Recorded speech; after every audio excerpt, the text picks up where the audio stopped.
Ia, anisany nikarakarana fanana zay zany ny fikambanany ity baolina lavalava aty amin'ny faritra ny ranomasindiana ny Aroy anisan'ny mpitantana izany Andriamatoa Daniel Bondy zay mamitina ny fisotro ity fanana ity zay azo asaina hoe fahombiazana.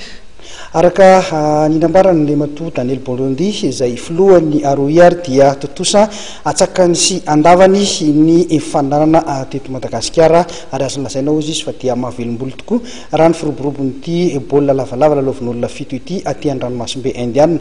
Nitondra fanazavana ihany koa ity filohan'ny Aroy ity mahakasika ny filazana fa division fahatelo no misy ny Makidy Madagasikara amin'izao fotoana izao tamin'ireo fananana izay nandraisany anjara nandritra ny fidinan'ny tompontakany Afrika izay natao teto amintsika na tany ivelany ihany koa io. Disons que bon, là c'était la première fois qu'on organisait ce genre de compétition, donc hier déjà nous avons eu beaucoup de plaisir avec les U16 et les U18 pour un premier tournoi. Ça a été quand même une réussite. Ça a permis aux différentes équipes malgaches de se confronter un petit peu aux Mauriciens et puis aux Réunionnais. Je crois que le résultat est ce qu'il devait être, et donc on s'attendait un petit peu à ça. Voilà, donc aujourd'hui, effectivement, on voit encore un beau tournoi.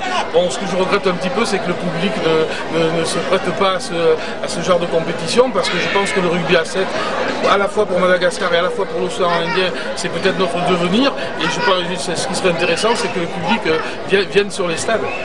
J'ai été un peu surpris de constater qu'un de nos homologues du sport ait eu ces propos, parce que bon, dans l'océan Indien, Madagascar est quand même le représentant de l'océan Indien. Ils ont été quand même 3 fois demi-finalistes, vice-champions d'Afrique. Je trouve que c'était un peu des propos, je ne comprends pas ces propos-là. Et puis vous savez, dans le monde du sport, normalement on doit être fair play. Et je pense que bon, derrière, il y a peut-être des intentions personnelles, mais ça ne doit pas déteindre sur notre sport.